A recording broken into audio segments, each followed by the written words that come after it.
यह जो टॉपिक है वो बात बहुत सारे पॉइंटों में विभाजित है। हम एक एक करके उसको जानेंगे। सबसे पहला जो इसका पॉइंट है वह कहता है कि प्रत्यक्ष जगत सत्य है।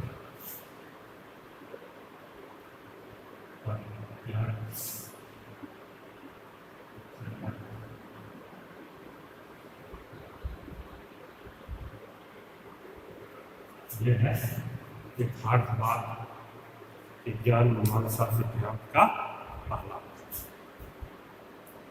देखिए, जैसा कि हम अर्थ में भी बताए थे, आपको याद नहीं होगा थोड़ा सा, कि यथार्थवादी जो है वह पदार्थ को ही सत्य मानता है। मतलब पदार्थ को मतलब क्या है कि जिस वस्तु को हम प्रयोग कर रहे हैं, जो वस्तु मेरे लिए उपयोगी है, वही सत्य है।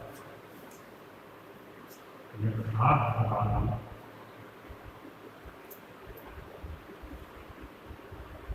पदार्थ को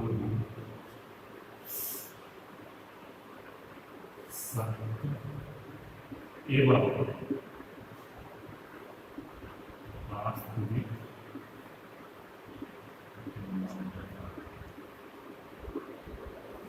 ये आपको पिछली कक्षा में अर्थ में भी बताए थे कि यथार्थवाद जो है पदार्थ या वस्तु को ही सत्य या वास्तविक मानता है, और यथार्थवाद के अनुसार केवल प्रत्यक्ष जगत सत्य है। प्रत्यक्ष जगत, जिस जगत कि हम देख पा रहे हैं, जो जगत मेरे सामने है, जिसका कि हम अपने जीवन को बेहतर बनाने के लिए उपयोग कर सकते हैं, यथार्थवादी केवल उसे ही जगत को सत्य मानता है। यथार्थवादी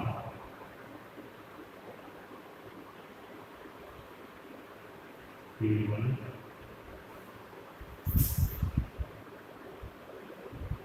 प्रत्यक्ष जगत को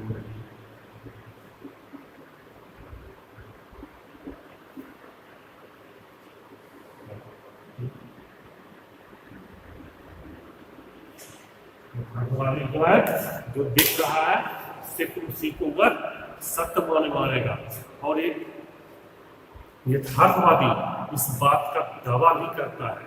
कैसा दावा करता है कि जो जगत है जिस पर हम रह रहे हैं, जिस धरती पे हम रहे हैं, जो हम देख रहे हैं, इस जगत से अलग या परे कोई दूसरा जगत नहीं है। जैसे कि आपने पढ़ा होगा कि आदर्शवाद में आपको याद होगा कि वह मोक्ष में विश्वास करता है, लेकिन यह उससे मोक्ष में विश्वास नहीं करता है। वह अंतिम सत्य किसे मानता है? मोक्ष को आदर्शवादी मानता है, लेकिन यथार्थवाद पदार्थ को मानता है, और पदार्थ को वह इसी जगत पर जो उपलब्ध है, जो हमारी दृष्टि के सामने है, उसको ही सत्य मानता है। इसीलिए यह दावा करता है कि इस जगत से परे कोई और जगत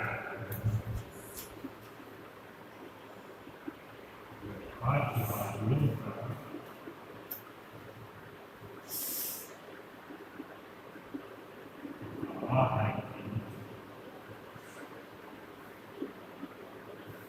इस जगत से परे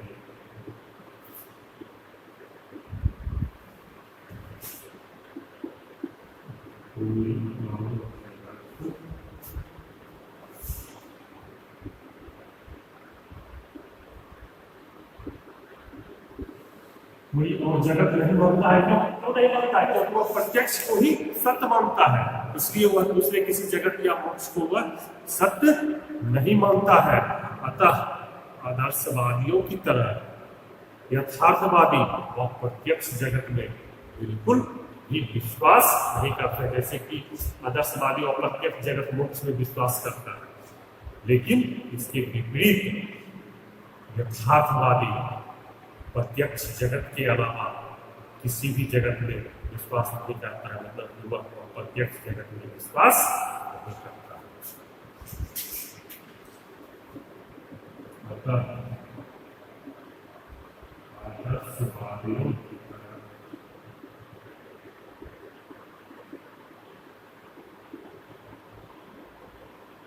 यथार्थवादी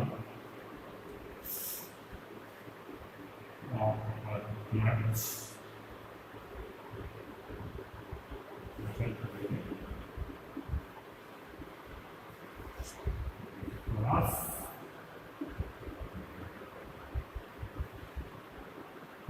किसी भी रूप में यथार्थवादी जो है वो प्रत्यक्ष जगत को नहीं मानेगा, वह सिर्फ जो सत्य और वास्तविक पदार्थ को मानेगा क्योंकि उसके सामने है, जिसका कि वह प्रयोग कर सकता है। और इस संबंध में रॉस ने एक वर्ष कहा था, यथार्थवादी के संबंध में रॉस ने कहा है कि यथार्थवादी केवल बाहरी जगत की सत्ता को स्वीकार करता है, अतः यह आदर्शवाद का उल्टा होगा। बाहरी जगत की सत्ता क्या, जो हमारे आंखों के सामने है, ये सत्ता, ये नहीं केवल प्रत्यक्ष सत्ता को। तो रॉस ने इसीलिए कहा है कि यथार्थवादी जो है वह केवल बाहरी जगत की सत्ता को, रॉस ने कहा है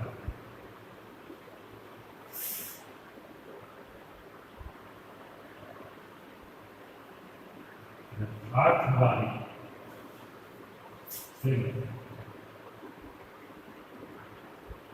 बाहरी जगत की सत्ता को स्वीकार करता है, इसलिए यह आदर्शवाद के उल्टा है।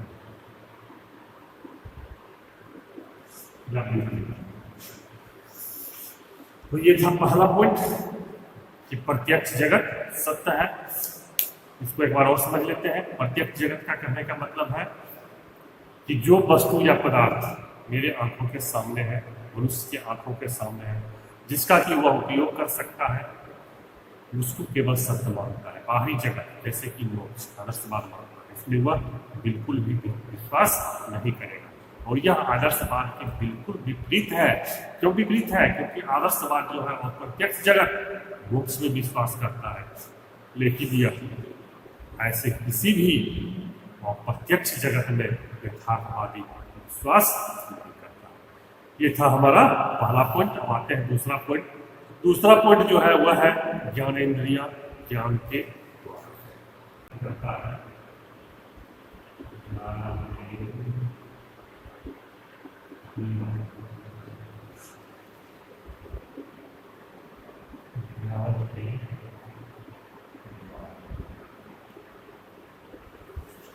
देखिए, जैसा कि हम सभी जानते हैं, प्रत्येक मनुष्य के शरीर में 5 ज्ञानेंद्रियां होती है, आँख, नाक, कान, जीभ और त्वचा। इसके माध्यम से हमें ज्ञान की प्राप्ति होती है। और यह आदर्शवाद का कहना है, ये जो 5 ज्ञानेंद्रियां हैं, इसी के द्वारा हमें सभी प्रकार के ज्ञान प्राप्त हो सकती है, अर्थात ज्ञानेंद्रियां ही ज्ञान के द्वार है। इन ज्ञानेंद्रियों तथा वस्तुओं के द्वारा हमें जो संवेदन प्राप्त होता है वही वास्तविक ज्ञान है। तो जो संवेदना हम इस ज्ञानेंद्रियों के द्वारा प्राप्त करेंगे, उसी को उन्होंने वास्तविक ज्ञान माना है, कि जिसका कि हम मतलब कि अनुभव करें कि इस 5 ज्ञानेंद्रियों के माध्यम से क्या करते हैं, अनुभव का कार्य करते हैं, वस्तु को देखते हैं, परखते हैं, उसका उपयोग करते हैं, तो अनुभव प्राप्त होता है। और वही यथार्थवादियों के अनुसार ज्ञान है, और यह ज्ञान हमें जो है इन ज्ञानेंद्रियों के माध्यम से ही प्राप्त हो सकता है। यथार्थवादियों के अनुसार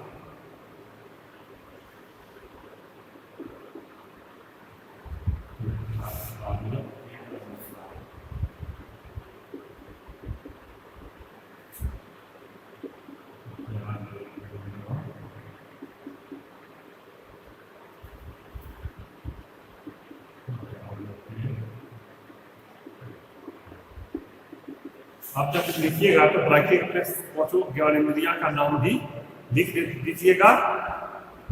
जो 5 ज्ञानेंद्रियां हैं, आँख, नाक, कान, जीभ और त्वचा, जैसे जैसे देखिएगा ज्ञानेंद्रियां, उसके बारे में ब्रैकेट में 5 ज्ञानेंद्रियां का नाम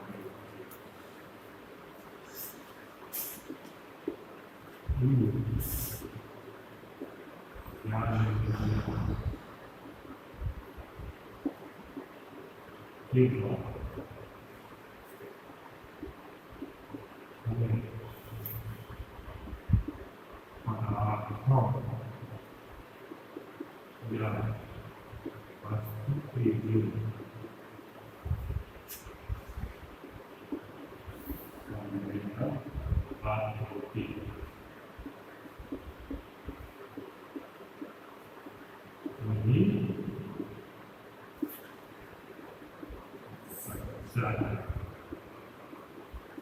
इस संबंध में रसेल ने कहा है।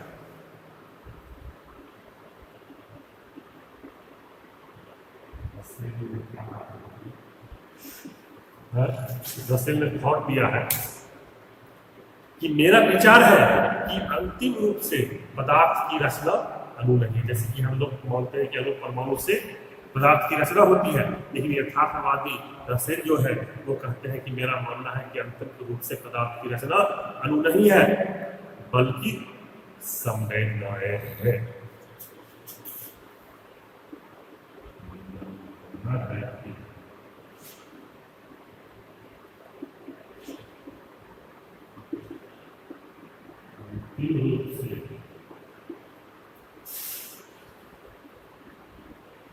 पदार्थ की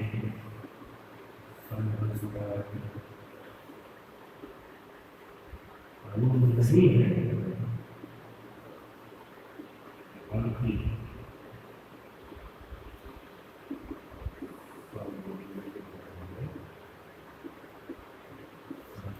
संवेदनाएं हैं। तो इन्होंने क्या कहा है रसेल ने कि जो संवेदना हमें प्राप्त होती है अंतिम रूप से वही ज्ञान है। ये था हमारा दूसरा पॉइंट। अब आते हैं हम तीसरे पॉइंट।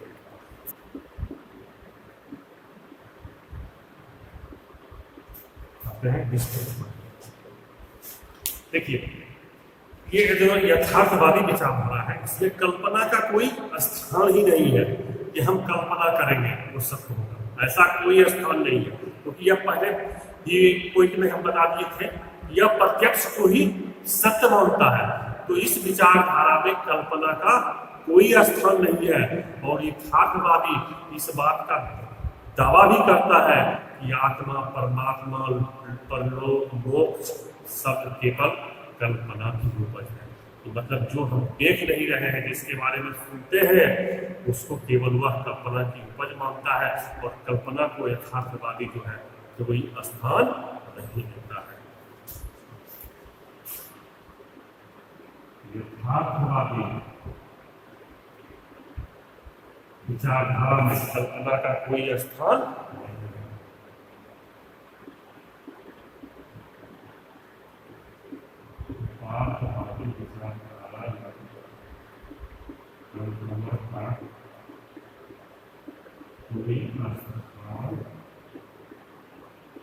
नहीं है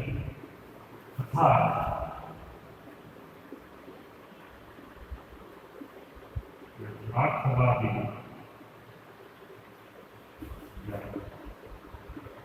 करता है कि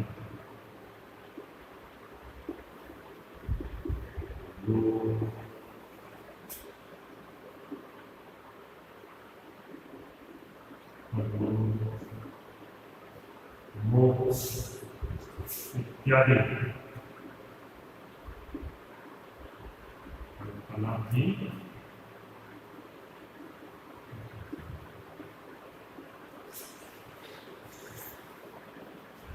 या फिर इसमें है तो आत्मा और लोक परलोक में मोक्ष की रहेगा, लेकिन आत्मा और परमात्मा को कर सकते हैं। आत्मा और परमात्मा की विवाह नहीं होता।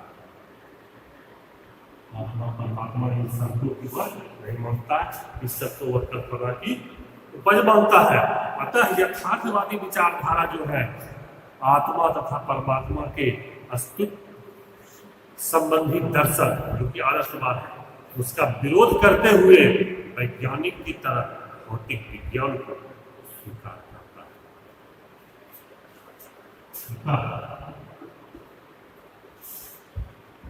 यह विचारधारा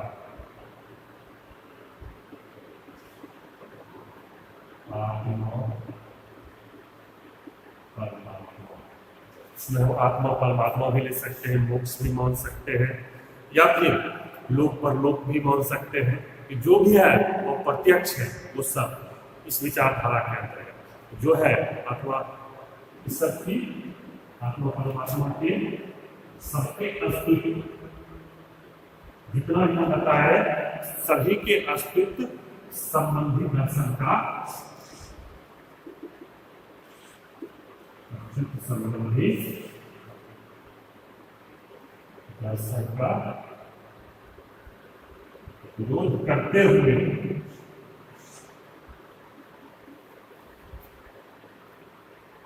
सिर्फ वैज्ञानिक दृष्टिकोण तथा भौतिकवाद का